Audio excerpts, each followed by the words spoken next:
পঞ্চদশ সংশোধনী বাংলাদেশের সংবিধানের ইতিহাসে সবচাইতে বড় সংশোধনী।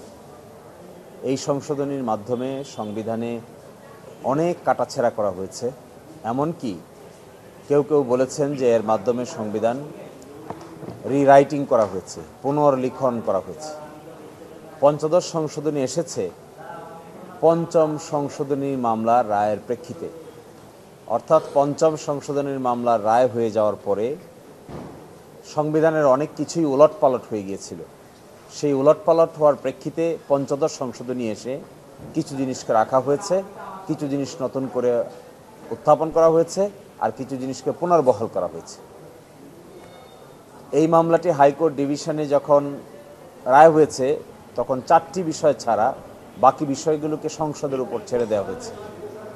আজকে আমরা মূলত আর্গুমেন্ট করেছি যে পঞ্চদশ সংশোধনী স্ক্রুটিনি করতে গিয়ে দেখা যায় যে এমন কিছু গুরুত্বপূর্ণ বিষয় এখানে জড়িত আছে, এগুলো যদি এখন বাতিল করা হয় তাহলে আমরা কিছু কিছু ক্ষেত্রে কালো অধ্যায়ের দিকে ফিরে যাব।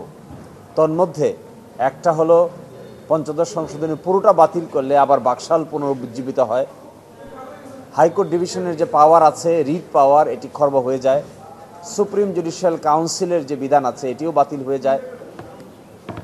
ফলে এত বড় ডিজাস্টারাস কনসিকুয়েন্সেস যেগুলো হবে, আমরা এগুলো বিবেচনা করে এবং আগামীতে যে গণভোট অনুষ্ঠিত হতে যাচ্ছে, এই গণভোটে একটি সংবিধান সংস্কার সভা গঠিত হবে।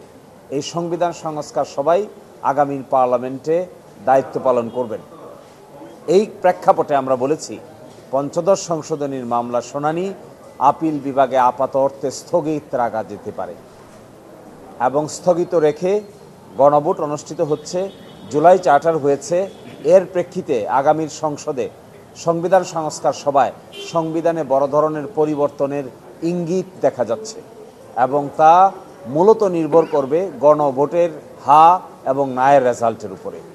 এই প্রেক্ষাপটে এখন যদি আমাদের সুপ্রিম কোর্ট কোনো একটা বিধানকে রাখেন, কোনো একটা বিধানকে বাদ দেন, কোনো একটা বিধানকে প্রাধান্য দেন, আর কোনো একটা বিধানকে একেবারেই সংবিধান থেকে অসাংবিধানিক ঘোষণা করেন, তাহলে আগামীর গণভোটের পরে নতুন সংবিধান সংস্কার সভা গঠিত হলে যে সিচুয়েশন তৈরি হবে সেখানে বাড়তি জটিলতার তৈরি হতে পারে। এই জন্য আমরা আদালতের কাছে বলেছি এই প্রেক্ষাপটে পঞ্চদশ সংশোধনীর মামলার আপিলের শুনানি আপাত অর্থে স্থগিত রাখা যেতে পারে, আর বিষয়গুলোকে আগামীর সংবিধান সংস্কার সভার উপর ছাড়া যেতে পারে। এই ক্ষেত্রে আগামীর সংবিধান সংস্কার সভা গণভোটের রেজাল্টের ভিত্তিতে বাকি পদক্ষেপ নিতে পারেন।